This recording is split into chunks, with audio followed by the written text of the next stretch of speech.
in Africa, but they are milked outside. When that happens, it tells you that if we don't address the brain drain, Africa is going to suffer. Because Europe and America now, and Canada, right now, the Germans are asking for experts in the medical arena, in the IT arena, the Canadians are doing the same, the Americans are doing the same, the Australians are doing the same. And what they are saying, come, we'll offer you opportunities. And they are going, because they have got to address issues now. And this is the very same thing, if you allow me this analogy, that happened to Africa during the agrarian revolution in Europe and America. During the agrarian revolution in Europe and America, they took our best men and women because you needed manpower, literally manpower. And we lost out. When Europe and America industrialized, you no longer needed raw power, you needed intellectual firepower. And the brain drain now is that we are losing our intellectual firepower. And when we do that, our agriculture will suffer, our engineering will suffer, our medical sectors will suffer. And what is amazing, my dear brother, is that I see African governments. I've seen the Ghanaian government, the Nigerian government, the Kenyan government enter into formal intergovernmental agreements saying we are going to export our nurses. At a time when in your own country you have a shortage of nurses, you are saying we are going to export them. It is tragic. And you who have been involved in this for a long time, you know better. Our health sectors are suffering, so that if you look at many of the health sectors in Africa today, if our senior government officials or rich individuals are sick, they don't go to the hospitals in our countries. They go to the United States of America, they go to Europe, they go to India, they used to go to South Africa, they now go to Dubai and to do so to Qatar. And this brain drain is what is going and is undermining Africa as we speak. And I always feel, and this is what the last point I made in answering your question, Africa does not respond to the crisis that affects her. Once again, I'm going to make reference to the meeting that is going to take place in Washington next week. And it is not lost on me that it's only African leaders who suffer this fate.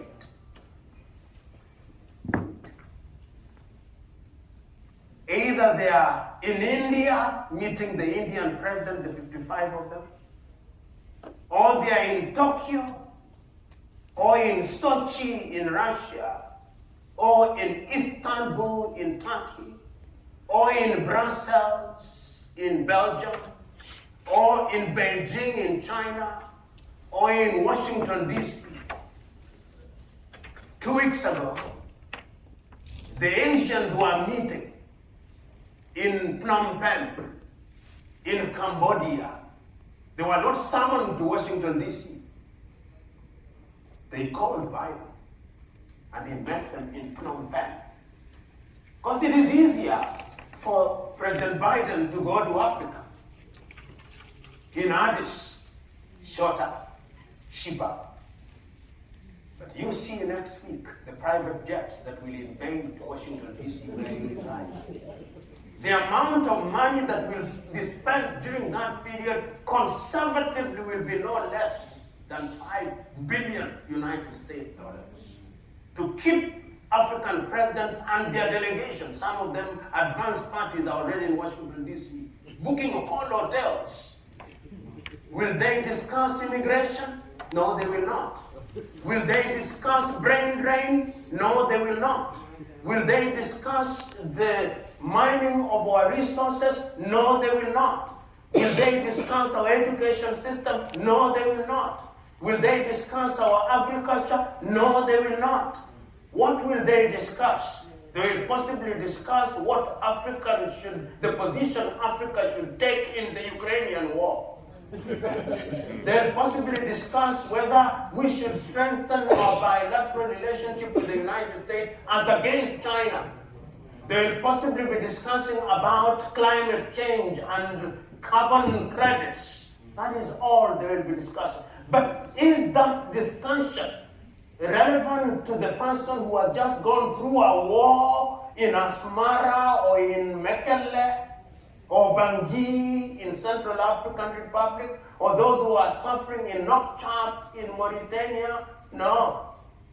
I can't agree with you more, therefore, that this brain drain is weakening Africa by the day. And you who are present in these worlds know better. I know individuals and organizations that every year have to go and hold medical camps in their rural villages in the continent of Africa. I know many who wanted to go back to Africa to work, and they actually went back and they said, how can I possibly work in this thing called a hospital? During COVID-19, and it says, I'm told time is up, but I'll ignore it for 1 minute. During COVID-19, there was the problem of vaccination, and it's still a problem. Still, as I speak now, we have not handled the problem of vaccination. And the pandemics are coming one after the other. We are done, or so we think, with COVID. Ebola is here. In quite a number of African countries, we see the resurgence of malaria, the resurgence of bilharzia, the resurgence of polio. And if you look at Africa today, which are the organizations which are present in the health sector in Africa? PEFA, Gates Foundation, Clinton Foundation, the Rockefeller Foundation. They are the ones who are collecting the data, which means that we are not even in data. In this era where data is king, the new gold in town is data.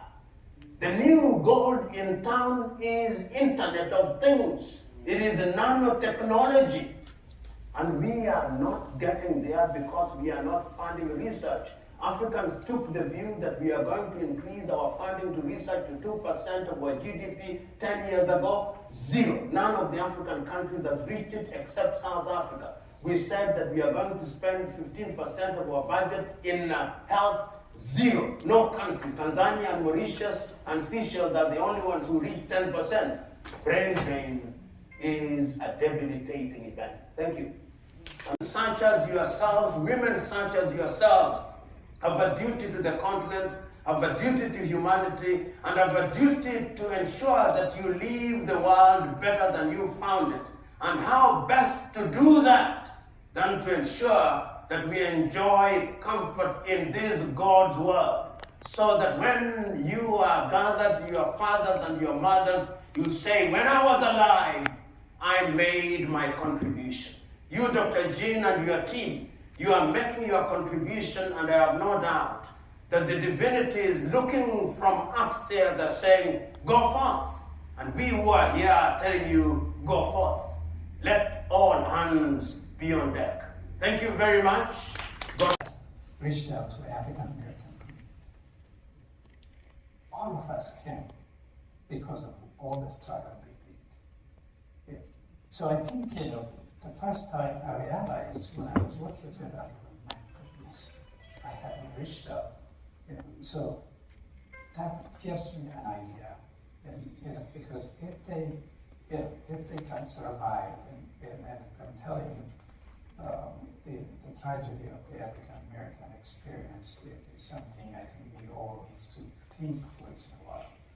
So I ended up talking to people who have been in the federal system.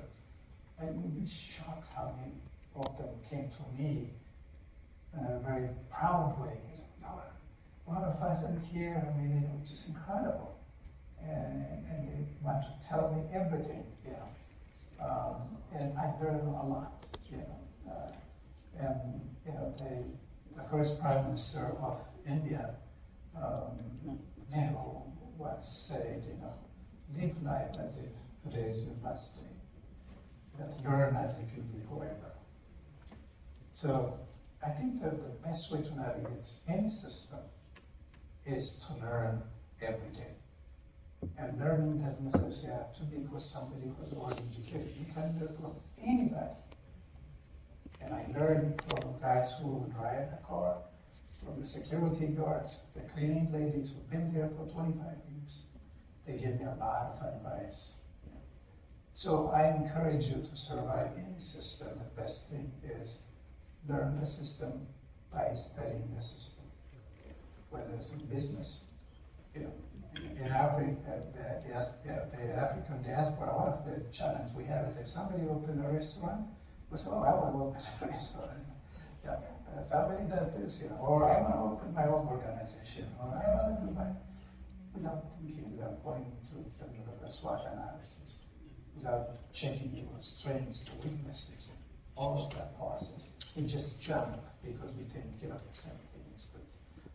So I encourage you to really think about that you can learn any system. If I can do it, anything.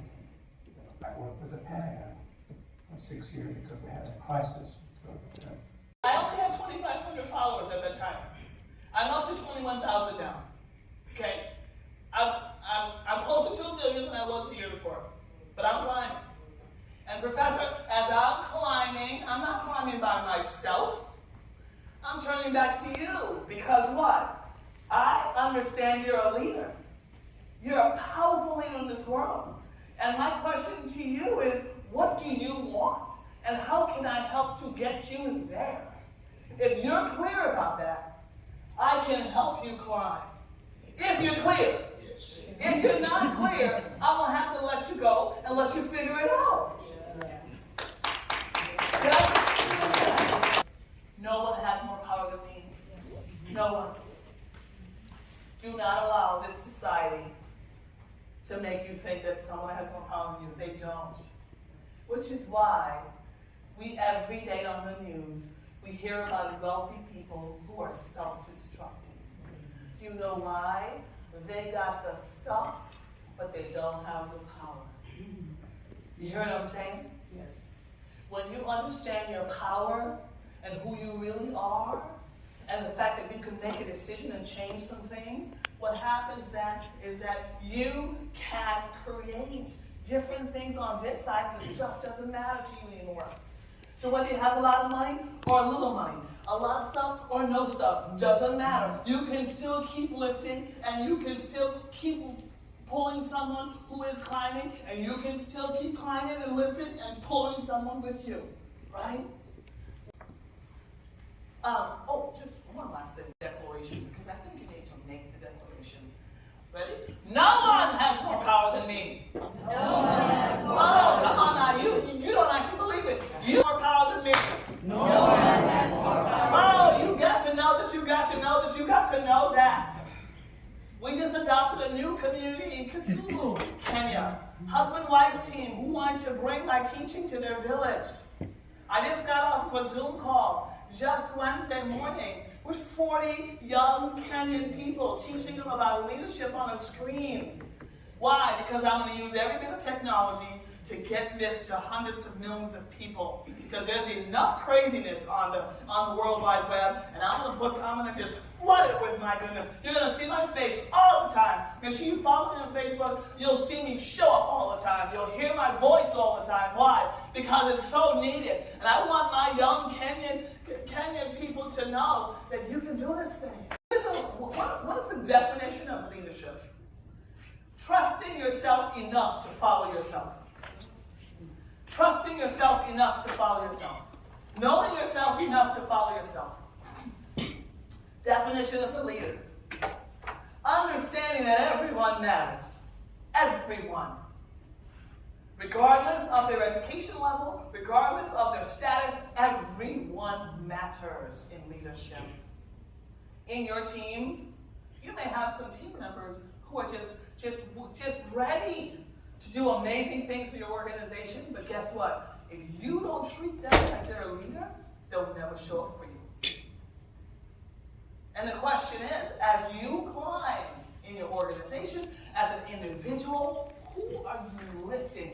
Who are you recognizing the leadership in? And knowing that every person who's with you, leadership is caught and taught. That it's like it comes off of you. People like catch it. They're like, Dr. Brown, I want to be around you. Why? What do they say to me? I want to catch that thing that you have. There's something coming off of you, I want to catch it.